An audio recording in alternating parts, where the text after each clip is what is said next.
ना भाषण ना नारे ना स्लोगन चाहिए, ना भाषण ना नारे ना स्लोगन चाहिए।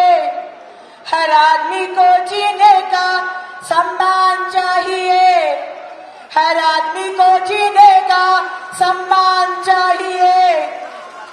मोदी जी का सपनों का जहान चाहिए, मोदी जी का सपनों का जहान चाहिए। और मुझको और हमको, हम सबको राम वाला हिंदुस्तान चाहिए, और हमको राम वाला हिंदुस्तान चाहिए, और हमको और आपको राम वाला हिंदुस्तान चाहिए। आज के মেদিনীপুরের এই মাটি স্বাধীনতা সংগ্রামের মাটি, এবং এই মাটিতে ভারতবর্ষের যশস্বী প্রধানমন্ত্রী নরেন্দ্র মোদীজি আমাকে লড়াই করার সুযোগ দিয়েছেন। তার জন্য তাকে এবং আমার শীর্ষ নেতৃত্বকে আমি অনেক অনেক ধন্যবাদ জানাই।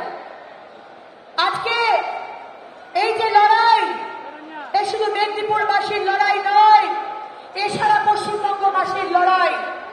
এবং আমরা দেখতে পাচ্ছি আজকে এই মেদিনীপুরের মাটি থেকে যারা যারা স্বাধীনতা সংগ্রামী প্রাণ দিয়েছেন, মা মাতঙ্গিনী হাজরা, আজকে ভেবে দেখুন, আজকে উনি যদি জীবিত থাকতেন, যিনি বুকে গুলি দিয়েছিলেন হাতে জাতীয় পতাকা নিয়ে, আজকে উনি যদি দেখতেন যে আজকে পশ্চিমবঙ্গের কি অবস্থা, যেখানে সন্দেশখালীতে মা বোনেদের দিনে রাতে ইজ্জত লুটা হয়, তাদের পিঠে বানানোর জন্য জোর করে ডেকে নিয়ে যাওয়া হয়, আর মুখ্যমন্ত্রী মমতা বন্দ্যোপাধ্যায় বলেন না না, এরা তো 2000 টাকা নিয়ে এরা মিথ্যা মিথ্যা নাটক করছে। ভাবুন কি হতো। আজকে সন্দেশখালীতে আমরা দেখেছি আমাদের মা বোনেরা তারা শাখা সিঁদুরকে সম্বল করে তারা রুখে দাঁড়িয়েছে, শেখ শাহজাহান এবং তাদের গুন্ডাদের বিরুদ্ধে লড়াই করছে।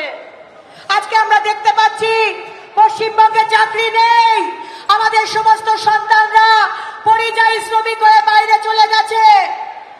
এই পশ্চিমবঙ্গ কি বিদ্যাসাগর দেখতে চেয়েছিল? এই পশ্চিমবঙ্গ কি ক্ষুদিরাম দেখতে চেয়েছিল? যে পশ্চিমবঙ্গে আজকে আমাদের শিক্ষক শিক্ষিকারা রাস্তায় রয়েছে, আন্দোলন করছে, চাকরি চুরি হয়েছে, আর এই সরকারের সমস্ত নেতা কর্মী মন্ত্রী তারা জেলের ভিতরে গেছে।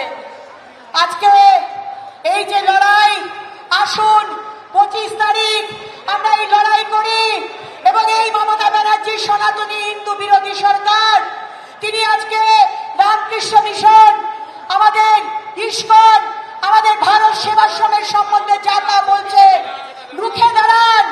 আজকে এই সরকার আমাদের রামনবমী করতে দিচ্ছে না, এই সরকার দুর্গাপুজো করতে দিচ্ছে না। কদিন বাদে আপনি সন্ধ্যে আরতি দিতে পারবেন না, তুলসী মঞ্চে আপনি সন্ধ্যে বাতি জ্বালাতে পারবেন না। এই দিন তো আমরা দেখতে চাই না। তাই আসুন, আগামী দিন যদি পশ্চিমবঙ্গকে বাঁচাতে হয়, একসাথে একজোট হয়ে আমরা লড়াই করি।